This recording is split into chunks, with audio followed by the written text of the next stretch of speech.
Good morning, my dear English learners. Welcome back to my channel. I hope you are all are doing great and ready to learn something new today.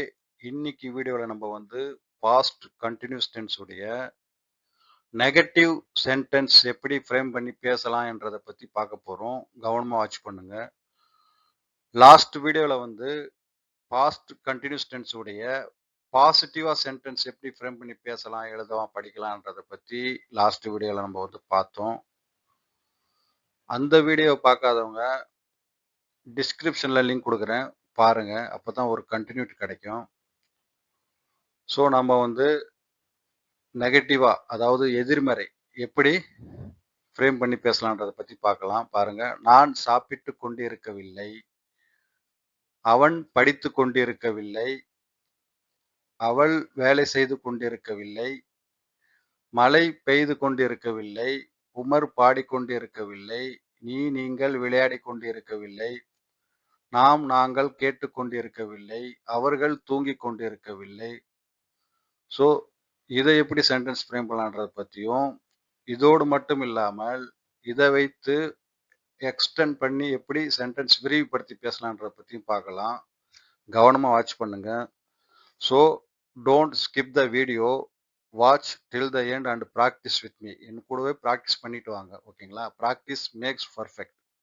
So next extend பண்ணி எப்படி பேசலான்றதை பற்றியும் பார்க்கலாம். Let's move on to the next part. So நம்ம வந்து உணவு சாப்பிட்டு கொண்டு இருக்கவில்லை அப்படின்றத பார்த்தோம். நான் உணவு சாப்பிட்டு கொண்டு இருக்கவில்லை, அதாவது இரவு 8 மணிக்கு இரவு உணவு சாப்பிட்டு கொண்டு இருக்கவில்லை. இதை எக்ஸ்டெண்ட் பண்ணி எப்படி பேசலான்றதை பற்றி நம்ம பார்க்க போகிறோம். இந்த வீடியோவில் இந்த ரெண்டை பற்றி நம்ம டீட்டெயிலாக தரவாக நம்ம பார்க்க போகிறோம். கவனமாக வாட்ச் பண்ணுங்கள். ஸோ நான் இரவு 8 மணிக்கு இரவு உணவு சாப்பிட்டு கொண்டு இருக்கவில்லை, அதாவது நான் உணவு சாப்பிட்டு கொண்டு இருக்கவில்லை வந்து இரவு உணவு 8 மணின்றதை ஆட் பண்ணியிருக்கோம், எக்ஸ்டெண்ட் பண்ணியிருக்கோம். இதெல்லாம் ரொம்பவும் ஈஸி தான். நம்ம ஆங்கிலத்தில் எப்படி சென்டென்ஸ் ஃப்ரேம் பண்ணி பேசலான்றதை பற்றி பார்க்கும்போது உங்களுக்கு ஈஸியாக இருக்கும். எக்ஸாம்பிள்ஸ் பார்க்கும்போது ஜஸ்ட்டு இந்த தமிழ் விளக்கத்தை ஃபஸ்ட்டு பார்த்துக்குங்க.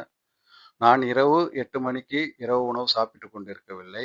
நேற்று இரவு அவள் தேர்வுக்காக படித்து கொண்டிருக்கவில்லை, அதாவது அவள் தேர்வுக்காக படித்து கொண்டிருக்கவில்லைன்னு பார்த்தோம். நேற்று இரவு என்றதை பற்றி ஆட் பண்ணிடுறோம், எக்ஸ்ட்ரா ஆட் பண்ணியிருக்கிறோம். நீ அழைத்த போது அவன் வேலை செய்து கொண்டிருக்கவில்லை, காலை மழை பெய்து கொண்டிருக்கவில்லை, அந்த நேரத்தில் நாங்கள் டிவி பார்த்து கொண்டிருக்கவில்லை, நேற்று மாலை அவர்கள் கால்பந்து விளையாடி கொண்டிருக்கவில்லை, முன்பு நீ என்னை கேட்டுக்கொண்டிருக்கவில்லை, பயணத்தின் போது குழந்தைகள் தூங்கி கொண்டிருக்கவில்லை. ஸோ ஆங்கிலத்தில் நம்ம வந்து இதெல்லாம் எப்படி சென்டென்ஸ் ஃப்ரேம் பண்ணி பேசலாம், அதனுடைய ஸ்ட்ரக்சர் என்ன என்றதை பற்றியும் பார்க்கலாம். கவனமாக வாட்ச் பண்ணுங்கள். ஸோ நம்ம மோர் எக்ஸாம்பிள்ஸ் ஆங்கிலத்தில் பார்க்க போகிறோம். கவனமாக வாட்ச் பண்ணுங்கள். Let's move on to the next part. So நம்ம வந்து சென்டென்ஸ் ஆங்கிலத்தில் எப்படி ஸ்ட்ரக்சர் ஃப்ரேம் பண்ணி பேசலான்றதை பற்றி பார்க்கலாம். கவனமாக வாட்ச் பண்ணுங்கள். இப்போ நம்ம பார்க்க போகிறது வந்து பாஸ்ட் கண்டினியூஸ் டென்ஸ், அதாவது கடந்த காலத்தில் நடந்து கொண்டிருந்த செயலை பற்றி சொல்லணும்டா இந்த டென்ஸை பயன்படுத்தி நம்ம வந்து சொல்லுவோம்.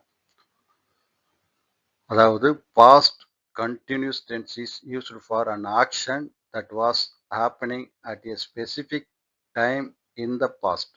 கடந்த காலத்தில் ஒரு குறிப்பிட்ட நேரத்தில் நடந்து கொண்டிருந்த செயலை சொல்ல இந்த டென்ஸ் வந்து பயன்படுது.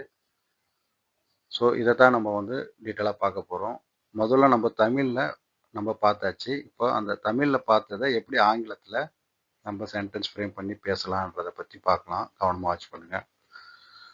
ஒரு சென்டென்ஸ் ஃப்ரேம் பண்ணணும்னா ஃபஸ்ட்டு சப்ஜெக்ட் வரும். சப்ஜெக்ட்ன்றது உங்கள் எல்லாருக்கும் தெரியும். நம்ம எல்லா வீடியோலையும் வந்து நம்ம படிச்சுட்டு வரோம். ஒரு செயலை யார் செய்கிறாரோ அவர் தான் சப்ஜெக்ட், ஓகேங்களா? ஒரு செயல் யாரால் செய்யப்படுகிறதோ அதுதான் சப்ஜெக்ட். ஸோ மொத்தம் 7 சப்ஜெக்ட் இருக்குது, எல்லாம் உங்களுக்கு தெரியும். I, he, she, it and name, அதாவது ஆண், பெண், ஏதாவது திங்ஸாக இருக்கலாம், ஓகேங்களா? You, we, they. ஸோ இதெல்லாம் சப்ஜெக்ட், புரிஞ்சுதுங்களா? ஸோ ஃபஸ்ட்டு சப்ஜெக்டு, அடுத்தது நெகட்டிவ் சென்டென்ஸ்ன்றதுனால நாம் வந்து ஐக்கு வந்து வாஸ் என்ற ஹெல்பிங் வெர்பு பயன்படுத்துவோம். இப்போ நெகட்டிவ்ன்றதுனால வாஸ் நாட். புரியுதுங்களா? ஐ வந்தால் வாஸ் வரும். நெகட்டிவ்ன்றதுனால நாட் வந்து ஆட் பண்ணுறோம். I was not. ஸோ அதனுடைய கான்ட்ராக்ஷன் வந்து வசன்ட். இதை தெரிஞ்சு வச்சுங்க. நமக்கு பேசக்குள்ள இது ஹெல்ப்ஃபுல்லாக இருக்கும். ஓகேங்களா? வாஸ் நாட்டை வந்து வசன்ட்டுன்னு வந்து நம்ம அதனுடைய சுருக்கம் கான்ட்ராக்ஷன். ஓகேங்களா? ஸோ ஐ வந்தால் வாஸ் வரும். நெகட்டிவ்ன்றதுனால நாட் போட்டிருக்கோம். அதேமாரி இ என்ற சப்ஜெக்ட் வரும்போது ஈக்கும் வாஸ் தான் வரும். நெகட்டிவ்ன்றதுனால நாட் போடுகிறோம். அப்போது வசன்ட் அதனுடைய கான்ட்ராக்ஷன் இ வசன்ட். ஓகேங்களா? சி வரும்போது சப்ஜெக்டாக வரும்போது வாஸ் தான் வரும். நெகட்டிவ்ன்றதுனால நாட் போட்டிருக்கோம். அதனுடைய கான்ட்ராக்ஷன் வசன்ட், சி வசன்ட். இட்டு சப்ஜெக்டாக வரும்போது வாஸ் தான் வரும். நெகட்டிவ்ன்றதுனால நாட். ஓகேங்களா? வசன்ட் கான்ட்ராக்ஷன் இட் வசன்ட். நேம் ஏதாவது ஒரு நேம் இருக்கலாம். ஃபார் எக்ஸாம்பிள் ஆணாக இருக்கலாம், பெண்ணாக இருக்கலாம், ஒரு பொருளாக இருக்கலாம், திங்ஸாக இருக்கலாம். ஓகேங்களா? நேம் நான் உமர்னு போட்டிருக்கேன். ஓகேங்களா? அதுக்கும் வாஸ் தான் வரும் ஹெல்பிங் வரும். வாஸ்க்கு நெகட்டிவ்ன்றதுனால நாட். Was not வசன்ட். அதாவது உமர் வசன்ட். புரிஞ்சுதுங்களா? ஸோ ஐ, ஹி, ஷி, இட்டு அண்ட் நேம் இதெல்லாம் சப்ஜெக்டாக வரக்குள்ள வாஸ் வந்து நம்ம வந்து ஹெல்பிங் வெர்பு பயன்படுத்துவோம். நெகட்டிவ்ன்றதுனால நாட் பக்கத்தில் ஒரு நாட். ஃபர்ஸ்ட் சப்ஜெக்ட், அதுக்கப்புறம் ஹெல்பிங் வெர்பு. நெகட்டிவ்ன்றதுனால ஹெல்பிங் வெர்பு பக்கத்தில் ஒரு நாட். இதுதான் வந்து ஸ்ட்ரக்சர். ஓகேங்களா? பார்த்துங்க. I was, he was, she was, it was, Umar was. நெகட்டிவ்ன்றதுனால எல்லாத்துக்கும் நாட் ஆட் பண்ணிடும். இதே ப்ளூரல் யூ, வி, தே இதெல்லாம் சப்ஜெக்டாக வரக்குள்ள வேர் அப்படின்ற ஹெல்பிங் வெர்பு வரும். You were. நெகட்டிவ்ன்றதுனால நாட். வேர் நாட், வெரண்ட் அதனுடைய contraction you weren't. Next we weren't, we were not. அதை வந்து கான்ட்ராக்ஷன் போட்டு weren't, we were not. They, they were not, contraction weren't. So you, we, they இது மூணு subject வரக்குள்ள வேர் வரும். புரிஞ்சுதுங்களா? இதுதான் கான்செப்ட். புரிஞ்சிருக்குன்னு நினைக்கிறேன்.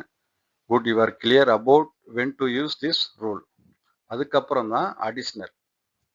பாருங்க, ஐ வாஸ் நாட் ஈட், அது கூட ஐஎன்ஜி சேர்த்துருக்கோம். நம்ம பேஸ் வெர்பு கூட ஐஎன்ஜி வரணும். கண்டினியூஸ் டென்ஸ் என்றாலே பேஸ் வெர்பு கூட ஒரு ஐஎன்ஜி நம்ம ஆட் பண்ணணும். So I was not eating, I was not eating. இதை வந்து பேசக்குள்ள ஐ வாசன்ட் ஈட்டிங் அப்படின்னு சொல்லலாம். ஓகேங்களா? ஸோ புரிஞ்சதுன்னு நினைக்கிறேன். இதுதான் கான்செப்ட். ஃபர்ஸ்ட் சப்ஜெக்ட், அடுத்தது ஹெல்பிங் வெர்பு, நெகட்டிவ்ன்றதுனால நாட் போட்டிருக்கோம். அதுக்கப்புறம் பேஸ் வெர்பு கூட ஐஎன்ஜி போட்டிருக்கோம். ஓகேங்களா? ஐஎன்ஜி ஆட் பண்ணியிருக்கோம். இதுதான் இதனுடைய ரூல்ஸ். ஓகேங்களா? ஸ்ட்ரக்சர் இதுதான். ஸோ பாருங்க, நெக்ஸ்ட் பாருங்க. He was not studying, she was not working, it was not raining. Name அதாவது Umar was not singing, you weren't அதாவது were not playing, we were not listening, they were not sleeping. புரிஞ்சுதுங்களா? புரிஞ்சிருக்குன்னு நினைக்கிறேன் உங்களுக்கு. ஐ subject வந்தா was, இ சப்ஜெக்டா வந்தா was, C சப்ஜெக்டா வந்தா was, it சப்ஜெக்டா வந்தா வாஸ். நேம் அதாவது எதா வேண்டாலும் இருக்கலாம். உமர், ஆண், பெண், திங்ஸ் இந்த மாதிரி எது வேணாலும் இருக்கலாம். பேர் வந்தாலும் was.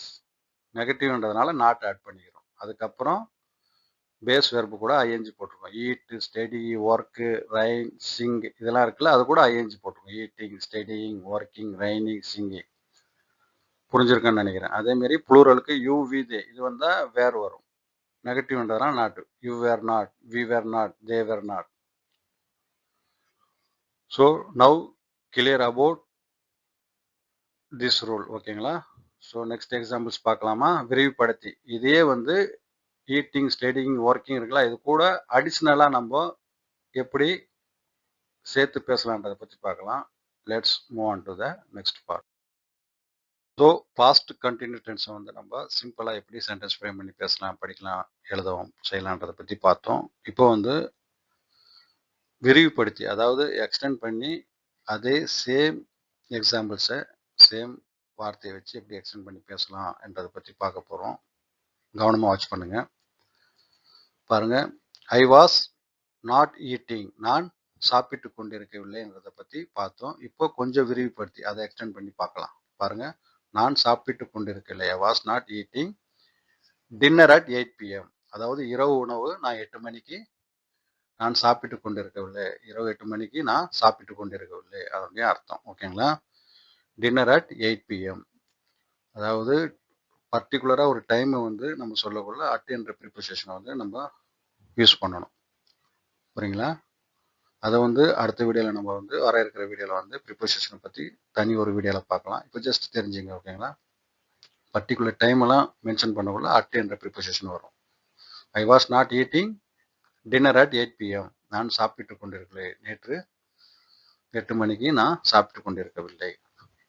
she was not studying, she was not studying, அவள் படித்து கொண்டிருக்கவில்லை. for the exam last night, for the exam last night, அவள் எக்ஸாமுக்காக படிக்கல, நேற்று இரவு படித்து கொண்டிருக்கவில்லை. புரிஞ்சுதுங்களா? she was not studying for the exam last night. he was not working, அவன் வேலை செய்து கொண்டிருக்கவில்லை. he was not working when you called, when you called, he was not working when you called, நீங்க அழைத்த போது அவன் வேலை செய்து கொண்டிருக்கவில்லை. Next, it was not raining, it was not raining, மழை பெய்து கொண்டிருக்கவில்லை. இந்த மார்னிங், காலையில், காலையில் மழை பெய்து கொண்டிருக்கவில்லை. It was raining in the morning. We were not வாட்சிங், நாம் பார்த்து கொண்டிருக்கவில்லை. வி ஆர் நாட் வாட்சிங், நாம் பார்த்து கொண்டிருக்கவில்லை. என்னத்த? டிவி அட் தட் டைம், அந்த நேரத்தில் டிவி நாங்கள் பார்த்து கொண்டிருக்கவில்லை. வி வேர் நாட் வாட்சிங் TV at that time. They were not playing, அவர்கள் விளையாடி கொண்டிருக்கவில்லை. தே வேர் நாட் பிளேயிங், அவர்கள் விளையாடி கொண்டிருக்கவில்லை. எஸ்டர்டே ஈவினிங், அதாவது நேற்று மாலையில் அவர்கள் விளையாடி கொண்டிருக்கவில்லை. They were not playing yesterday evening, அவர்கள் நேற்று மாலையில் விளையாடி கொண்டிருக்கவில்லை. You were not listening, you were not listening, நீங்கள் கேட்டுக்கொண்டிருக்கவில்லை. டு மீ இயர்லியர், அதாவது நான் சொன்னதை, முன்பு சொன்னதை நீங்கள் கேட்டுக்கொண்டிருக்கவில்லை. You were not listening to me earlier. The children were not sleeping, குழந்தைகள் தூங்கிக் கொண்டிருக்கவில்லை. குழந்தைகள் தூங்கிக் கொண்டிருக்கவில்லை. The children were not sleeping, இந்த குழந்தைகள் தூங்கிக் கொண்டிருக்கவில்லை. எப்போ? டூரிங் த ட்ரிப், அதாவது டூரிங் த ட்ரிப்ன்றது பயணத்தின் போது குழந்தைகள் தூங்கிக் கொண்டிருக்கவில்லை. The children were not sleeping during the trip. So புரிஞ்சிருக்குன்னு நினைக்கிறேன் இந்த எக்ஸாம்பிள்ஸ் எல்லாம் உங்களுக்கு. ஸோ ஒரு தடவைக்கு 2 தடவை இந்த வீடியோ பார்த்து கற்றுக்குங்க. நீங்களும் கற்றுக்கிட்டு பிறருக்கும் இதை பயனடை செய்யுங்க. உங்களுக்கு ப்ராக்டிஸ், டெய்லி ப்ராக்டிஸ் வந்து முக்கியம். ப்ராக்டிஸ் இருந்தால் தான், அதாவது ப்ராக்டிஸ் மேக்ஸ் பர்ஃபெக்ட் அப்படின்னு சொல்லுவாங்க. ப்ராக்டிஸ் இருந்தால் தான் உங்களுக்கு வந்து நீங்களே வந்து உங்களை இம்ப்ரூவ் பண்ணிக்க முடியும். அதனால் கவனமாக பார்த்தது மட்டும் இல்லாமல் ப்ராக்டிஸ் பண்ணி பண்ணி பாருங்கள். உங்களுடைய ஃபேமிலி மெம்பர்ஸ், ஃப்ரெண்ட்ஸ் சர்க்கிள், உங்களெல்லாம் பேசி பழகுங்க இந்த சின்ன சின்ன வார்த்தைகள் எல்லாம். அப்போ தான் உங்களுக்கு அந்த ஃப்ளூயன்சின்றது ஆட்டோமேட்டிக்காக உங்களுக்கு கிடைக்கும். புரியுதுங்களா? தப்பாக பேசணுன்ற பயம் இருக்கும். தப்பாகவே பேசணும், தப்பு கிடையாது. தப்பாக பேசத்தான் அதை நாம் சரி செய்ய முடியும். புரியுதுங்களா? ஸோ புரிஞ்சிருக்குன்னு நினைக்கிறேன். That's all for today's video. If you found this video helpful, please like, share and subscribe to Ashraf Tech World channel. Thank you for watching. See you in the next video. Bye.